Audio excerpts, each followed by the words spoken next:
మోహన్ రెడ్డి.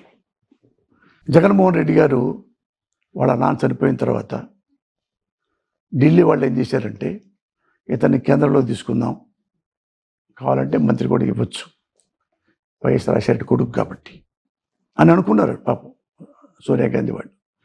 ఇక్కడ ఏంటంటే వైఎస్ఆర్ గారు ఉన్నప్పుడు కూడా ఇంత మంచి వైఎస్ఆర్ని కూడా అదే కాంగ్రెస్లో ఉంటే అదే కాంగ్రెస్ వాదులు కూడా ఎగనిస్ట్గా ఉండేవారు.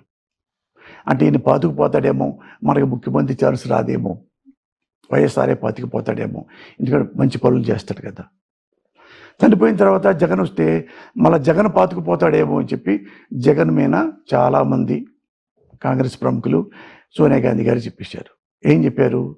ఏమండి, జగన్మోహన్ రెడ్డి వాళ్ళ నాన్న చనిపోతే ఓదార్పు యాత్రకి వెళ్తున్నాడట.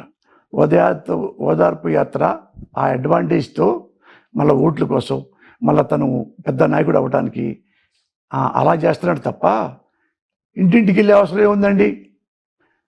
ఇక్కడ పిలిపించి ఓదార్పు చేయొచ్చు కదా అని చెప్తే ఆమెకి ఇటలీ ఉమెన్ ఈ ట్రెడిషన్స్ అన్నీ తెలియలా.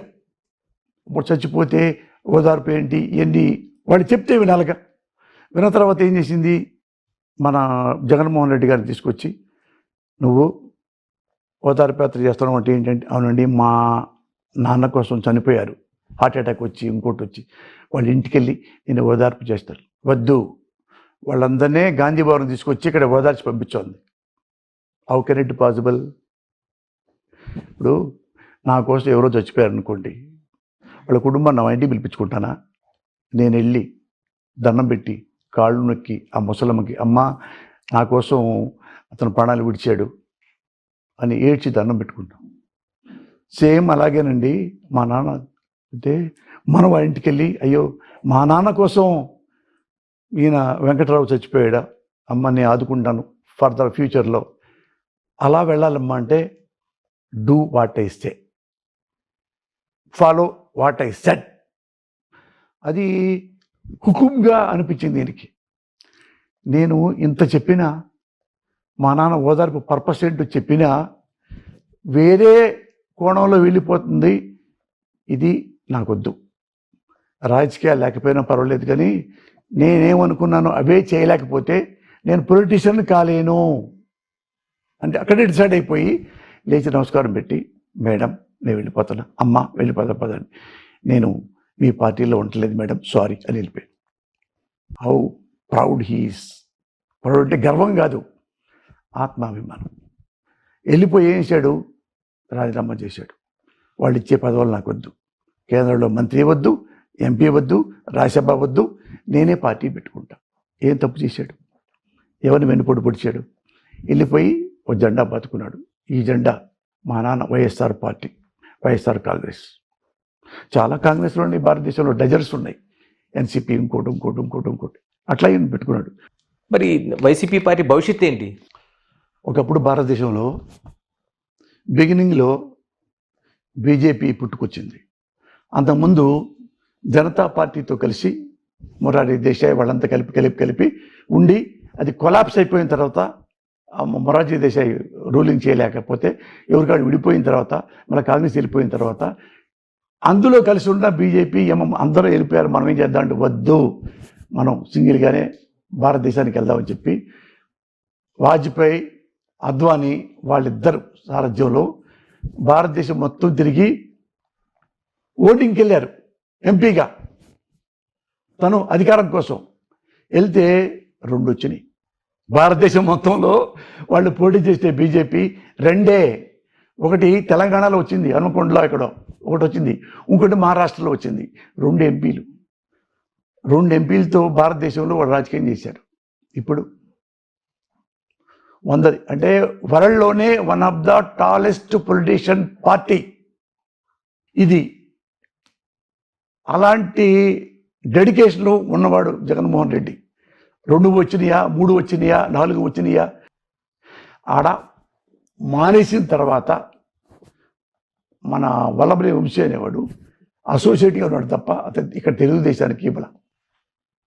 ఆ 5 ఏళ్లలో మా దగ్గర రావాలంటే ఎమ్మెల్యే పదవి రాజీనామా చేసిరా, అప్పుడు నా దగ్గర పెట్టుకుంటా అన్నాడు.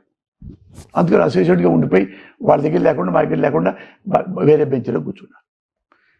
ఈ ఎథిక్స్ ఉన్నాయి ఆయనకి, ఎథిక్స్ ఉన్నాయి. ఎథిక్స్ని మించి డెడికేషన్ ఉంది, నమ్మకం ఉంది ప్రజల మీద. ఎప్పుడూ ప్రజలు ఒకేలా ఉండరు, ఎప్పుడు భార్య పట్ల భర్త ఒకేలా ఉండడు. ఒకసారి తాగుబోతుడు, ఒకసారి తిరుగుబోతు, ఒకసారి బేవర్సు, ఒకసారి పేకాట, ఒకసారి దొంగతనం, ఒకసారి అప్పులు చేయటం, పెళ్ళాం అవసరాన్ని తీసుకెళ్ళిపోవటం. ఏదో ఒక స్టేజ్లో అలా పర్ఫెక్ట్ మొగుడు అవుతాడు. సినిమాలో కూడా చూడాల. ఎప్పుడు అవుతాడు పర్ఫెక్ట్ మొగుడు? జగన్ ఎప్పుడు అవుతాడు? జగన్ రాజకీయ మొగుడు కాదు, సొసైటీ నేను చెప్పేది. అతను రాజకీయ, ఇప్పుడు నేనంటాను వైఎస్ జగన్మోహన్ రెడ్డిని నేను నాయకుడిని అనలేను, ఆయన ప్రజాసేవకుడు అంతే. ఈ సర్వెంట్ ఫర్ పబ్లిక్. ఓటర్లకి ప్రజలకి తేడా ఉంది. మేజర్ ఉన్నవాడే ఓటరు, మేజర్ కానివాడు కూడా ఉన్నాడుగా ప్రజల్లో. చిన్నపిల్లలకి వాళ్ళకి హెల్ప్ చేశాడుగా, బూట్లు సాక్షితో సహా తనే ఇచ్చాడుగా. ఓడిపోయాడా, కొందాగా వచ్చి అన్నీ చేశారమ్మా తల్లులారా, మీకు అక్క చెల్లెళ్ళారా, బెస్ట్ ఆఫ్ లక్, కంగ్రాట్స్ అని చెప్పొచ్చు ఉందాగా. కానీ తెల్లారే ఒక రోజా 2 రోజులా మళ్ళీ వచ్చి అదే ఎనర్జీ, అదే స్ట్రెంగ్త్. నాకు గొంతు బాగోపోతే నాకు ఫోన్ చేసి పిలిచారు, మురళికి బాగాలేదా రమ్మను మాట్లాడాలి. మేము ఇల్లు కారేసుకు వచ్చాం, 1 వీక్ అప్పుడు. అన్న ఏంటి అలా పోయావు, ఏంటి ఏమైంది, ఇలా అయిందన్నా, నాకు ఎందుకు చెప్పలేదు? ఏమన్నా ప్రాబ్లం ఉంటే నాకు ఫోన్ చేయకపోతే నాకే రావద్దు. నువ్వు సర్వీస్ చేయడానికి నువ్వు వచ్చేది, నా సర్వీస్ తీసుకోవా? అలాంటి జెంటిల్మన్ను అతను ముఖ్యమంత్రి అయితే ఏంటి, మాజీ ముఖ్యమంత్రి అయితే ఏంటి నాకు. అందుకేనా అంటే చచ్చే వరకు ఇంకా ఆయన దగ్గర ఉంటానని ఒక మాట అయితే ఇప్పుడు చెప్పారు మీరు. ఇప్పుడు జగన్మోహన్ రెడ్డి రాజకీయాల్లో ఉన్నంతకాలం కాదు, సొసైటీలో ఉన్నంతకాలం, భూమి మీద ఉన్నంతకాలం ఆయన్నే నేను ఇష్టపడతా.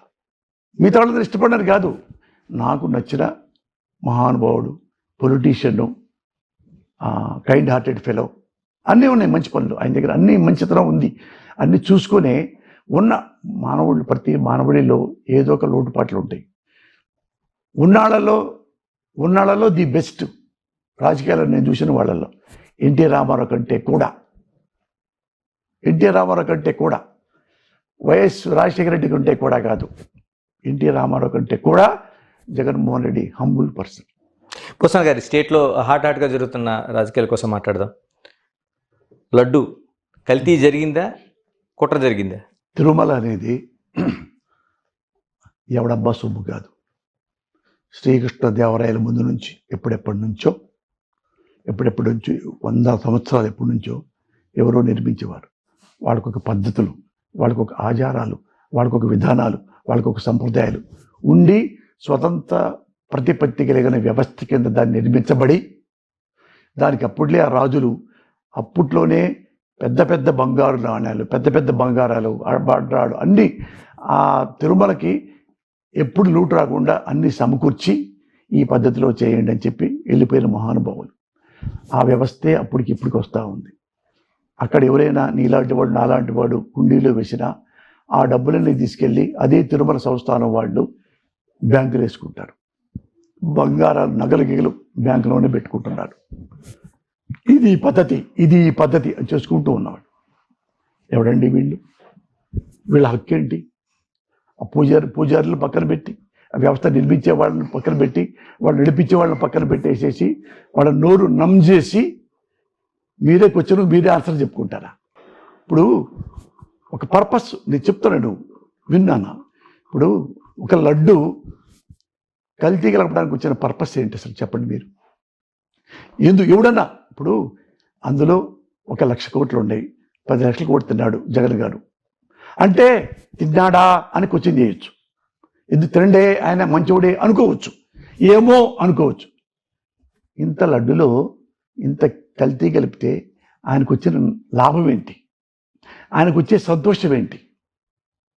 క్వశ్చన్ వేసుకొని మీకు ఆన్సర్ దొరుకుతుందో లేదో? దొరకదు.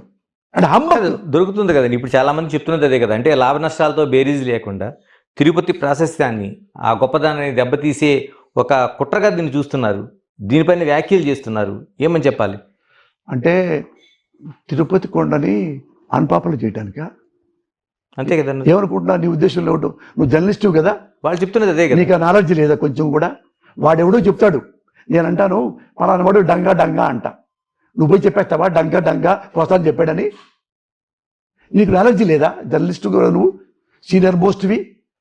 ఇప్పుడు స్టూపిడ్ ఫెలో మాట్లాడుతుంటే ఆయన ముఖ్యమంత్రి, రాష్ట్రాన్ని ముఖ్యమంత్రి లడ్డులో కల్తీ చేస్తాడా? How shame it is. సిగ్గుపడాలా? నేను కాదు, నువ్వు కూడా సిగ్గుపడాలి రాజా. ఎంత ఎంత ఎదవగా, ఎంత చీపుగా, ఎంత అన్పాపులర్ చేస్తారో దేవుణ్ణి. 7 కొండల వాడిపై 7 కొండల కింద ఏలుబడి చేస్తున్న ప్రజానీకం ఎన్నో వందల సంవత్సరాలతో తింటున్న లడ్డు అది. దాన్ని లాభం లేదు, నష్టం లేదు, ప్రజలే డబ్బులే అవి. ఏమన్నా గవర్నమెంట్ డబ్బులు ఇస్తుంటే లడ్లు ఇదిగోయా డబ్బులు ఉండండి అంటే ఆ డబ్బులు అంత పెట్టలేము లేదని చెప్పి ఒక ఏదో కల్తీ డాళ్ళా వేశారు, ఇంకోటి వేసారు అనుకోవచ్చు. ఏమయ్యా, ప్రజలు ఇస్తున్న డబ్బు నా డబ్బు కాదు, జగన్ డబ్బు కాదు, నారా చంద్రబాబు డబ్బులు కాదు, ఏ పూజారి డబ్బులు కాదు, ఏ వ్యవస్థ డబ్బులు కాదు, ప్రజల డబ్బు. ప్రజల డబ్బుతో చిన్న ఒక్క లడ్డు తయారు చేసి మళ్ళీ లడ్డు ఇవ్వడానికి అందులో కల్తీ చేస్తారా అనకూడదు. నేను ఇప్పుడు నా గొంతు బాగల, షేమ్ అని ఇట్. మనమంతా చదువుకున్న వాళ్ళని సిగ్గుపడాలా గణేష్? సిగ్గుపడాలి మనమంతా సిగ్గుపడాలి. ఎవడరా ఎదవా ఇంత చీప్ టాక్టిక్స్తో ఈ ప్రాపగాండా చేస్తుంది? Cheap fellows. ఏ రిజల్ట్ రాబోతుంది ఇప్పుడు? ఎలాగా కోర్టు సైతం దీనిపైన సిట్ వేశారు. ఎటువంటి రిజల్ట్ రాబోతుంది అది ఇప్పుడు ఎట్లుందంటే సొసైటీ చెప్పాక, డెమోక్రసీతో రావట్లా, హిపోక్రసీతో వస్తుంది అధికారం. అందుకని ఏమైనా చేయవచ్చు, గుర్రం ఎగరవచ్చు. గుర్రం ఎగురుద్దా? కానీ నారా చంద్రబాబు నాయుడు గుర్రం ఎగురుద్ది. నారా చంద్రబాబు నాయుడు గారు గుర్రాలు ఉంటాయే, అవి ఎగురుతాయి లెక్కలెక్కర్లా. How shame it is.